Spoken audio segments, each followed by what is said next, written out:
Hello femcells, this video is going to be a guide for Lanian. I'm just going to be giving you guys tips about her and her best builds and where to use her best. She's a good character, so hopefully with that you can maximize her full potential. Before we continue with that though, if you're trying to get Lanian as a 4-star, it might be quite hard and depends on luck, and you might need quite a bit of Primo Gems and Genesis Crystals. The best way to get them is going to be throughout Lootbar GG. Lootbar is a game top-up website where you can buy different games currencies including Genshin Impact. It's very safe and secure, and it's also cheaper than the official game stores. For example, if you click the link in the description, you go to Genshin Impact, you can pick an offer. I'm going to pick this offer right here. In the official game store, it's going to cost me around $50. On Lootbar, it's around $40.50. And it can be even less with other coupons and stuff like that, like the 8% discount coupon for new customers. That means I saved almost $10, which is super good. Lootbar, you can always save up to 20% in a lot of good deals. But yeah, just pick the offer, put your user ID and your region, click on top up now, and then you just pay, and then you just wait a couple of minutes and the Genesis Crystals are going to be in your game. Those are some of the latest reviews you have from Lootbar. Click the link in the description and top up now.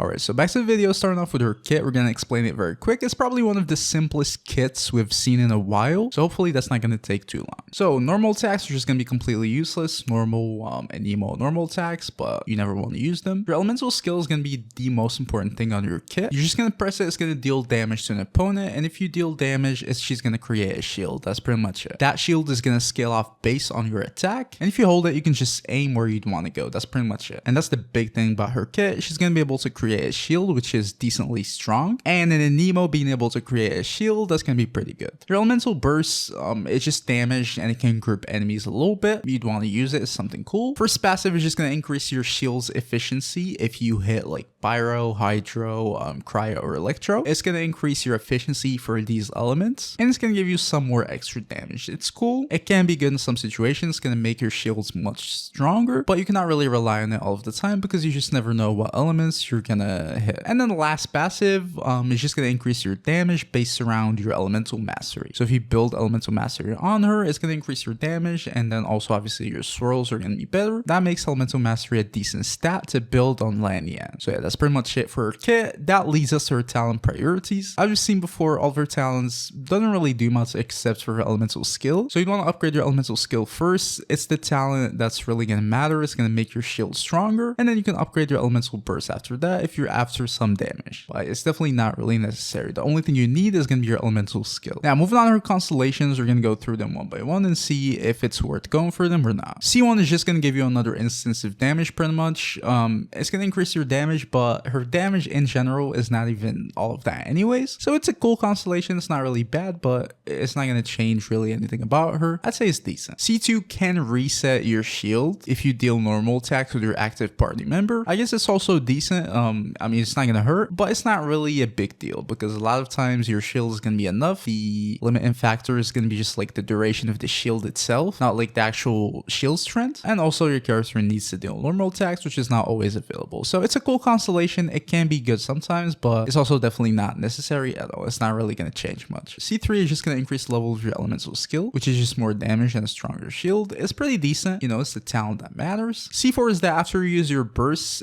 she's gonna increase the elemental mastery of all of your nearby party members by 60. That's a pretty decent elemental mastery increase too. More supportive abilities is gonna fit her in general, but it's not really much anyways, so you know, it's nothing special. It's probably her best constellation, I would say, in general. So it's definitely a good constellation, but it's not necessary or anything like that. It's just good. C5 level of the burst, just damage, kind of meh. And then finally C6, her elemental skill is just gonna gain a second charge. I would say it's gonna be pretty good because her duration is gonna be lacking a little bit. So sometimes you can just like immediately go back without any downtime and just create another shield, which can be good. But in a lot of times, if you just play your rotations right and you dodge a little bit, you're not really gonna need that. So it's a good C6, but I wouldn't really say it's necessary to play. If anything, you just equip the sacrificial weapon and you're good. For constellations, I would say the only one I really like is gonna be like C4, just for the supportive elemental mastery, but even then it's not really necessary. I'd say she's perfectly fine and playable at C0. Her constellations are not really gonna change much about her. Alright, so now moving on to her weapons. The thing is, she doesn't really need any weapons specifically because she doesn't even really need many stats anyways. So that mainly leaves you with a lot of options. First of all, if you want to get a stronger shield in general, you just want to stack as much attack as possible. So you can go for options like the Skyward, for example, just high base stack and attack substat, or the same thing for the Memory of Dust. Those are going to be the 5-star weapons that are going to give you the most attack. So if you're looking for attack, these are probably the options you want to go for, or if you don't have them, you can go for any like attack 4-star options. That's if you want to make her shield as strong as possible. Now, if you want to make her more of a supportive agent and you want to increase her like supportive capabilities, you can just go for like the supportive catalysts. We have the new Starcaller's Watch. It's just going to be giving damage bonus to the character on the field, which is pretty good. And she's going to be able to trigger its passive because she can create a shield. So that's going to be a pretty decent weapon on her. And also the Elemental Mastery substat is not going to be wasted. You're going to benefit from it. Your swirls are going to be stronger. And then from her passive, you can convert it to more damage for herself. So yeah. Another supportive option is the standard, the Favonius. Just energy recharge for her and then regenerate in energy for her team, which is pretty good. You can have the sacrificial, as I said before, if you want to be able to make sure that you have full uptime on her elemental skill, so you don't have to delay your rotations or anything like that. The sacrificial can be a good option too, and with the elemental mastery, it's going to be pretty good. I'd say definitely one of her best weapons. You can also use the Thrill and Tails just for the support for the rest of your teammates and so on. Those are probably going to be your main supportive weapons. I would say just use one of them, or you can go for the attack weapons, as I said before, any of the 5-stars, mainly the Skyward and the Memory of Dust, or you can go for any crit weapons if you're going that route and you'd want to build crit on her and make her crit and stuff like that. That's going to be viable too, but definitely wouldn't really recommend. So yeah, those are going to be her main weapon options, but as I said before, she doesn't really like need any weapons to function, so just use whatever. You probably have a weapon somewhere that can work on her. Now, moving on to her artifacts, unlike the weapons, I'd say this is going to be a very, very necessary need for her. The only viable artifact set, in my opinion, is going to be the Viridescent. And I genuinely think this is probably the only set that even makes her viable, because in most of your teams, you'd want the Viridescent just for the resistance shred and stuff like that, at least like elemental teams. And usually you'd want to have Kazuha doing that, but then Kazuha cannot give you a shield. She gets into a place where she can use the Viridescent, can also give you a shield at the same time. So if your character needs a shield, for example, they don't have like resistance interruption and stuff like that, then this is where she shines and comes in. Other than that, I'd say she's not really worth building in the first place, like meta-wise. I'm not talking if you like her, stuff like that. Meta-wise, she doesn't really have any place except that. This is going to be her main thing, the Viridescent. So I'd say just make sure you use the Viridescent on her. Being able to use the Viridescent and to also create a shield is going to be her main point. So I wouldn't really see you using any other artifact options. Other than that, you can use, I don't know, like 2-piece Noblesse, whatever, if you want to increase your damage, but I don't really see the point of any of them. I'd say just use the Viridescent. It's definitely going to be her best set. Now, moving on to your artifact stats. So for the main stats, on your sand, you usually just want attack. For your goblet and circlet, it really depends on what you want and how you'd want to build her and what you got on your weapon and substats and stuff like that. In general, I would say you can go just like full on attack, just maximize your shield, and it's also going to give you decent damage, and that's pretty much it. But if you already have enough attack from other sources, then in that case, you can also go either a Nemo or Elemental Mastery on your goblet, or you can go crit on your circlet if you're trying to build crit on her. I don't really recommend it at all. I really just recommend you to go full attack or like 2 main pieces of attack and then 1 main piece of Elemental Mastery. But in general, you can mix it up depending on what you have. For the substats, it's pretty much the same thing. I'd say just focus on attack. Make sure her shield is strong enough. The next thing you'd want is probably going to be energy recharge. You just want to get some energy recharge. Her burst is not even that expensive and it's not necessary, but grouping enemies can be good, so you'd want to get like some energy recharge from your substats so you can use your burst at a decent uptime. After that, it's just Elemental Mastery and crit, as I said before.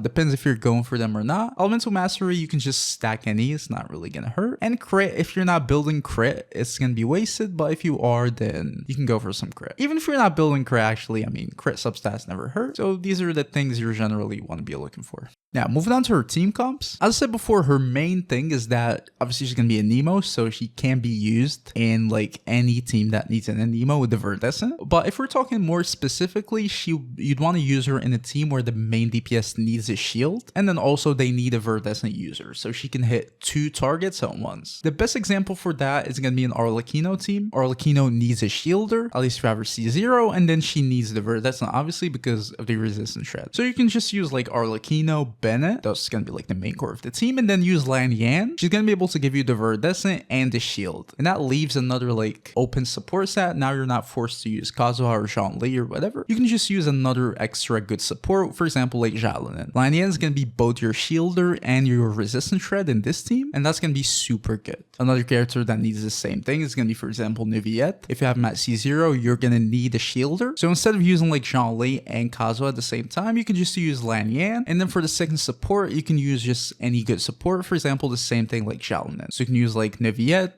let's say Fiorina, Jalinin, and then Lan Yan. Those are gonna be like her main point of shining, I would say. But other than that, you can really just use her at any team. Like literally any team that needs an Anemo, the Viridescent, she can work. She might have problems with her shield uptime because it's gonna be kind of low. It's gonna be 12.5 seconds, but it's not too low, so it's definitely gonna be workable. And then she might also have problems with being able to swirl the element before. But if you get it right, she can be playable in literally any team, genuinely. So you can use her in like a Moika team, for example, as the shielder. If you don't have like Silali, you can use like Moika and then Lan Yan and then Jalinin and Fiorina, for example. That's gonna work. If you want to make sure you're able to swirl the element, you'd want to use her in like mono teams. For example, a mono Electro team. Let's say like Raiden, Lan Yan, Fischl, and then like Bennett. Teams like that. But yeah, as I said before, any team that needs an Anemo, she can literally work there. She's gonna be giving you the Anemo resistance shred with the Viridescent, and then also providing you with an extra shield, which is pretty good. But yeah, that was the video, guys. If you enjoyed it, please don't forget to save a like, subscribe to the channel. I'll see you guys next video.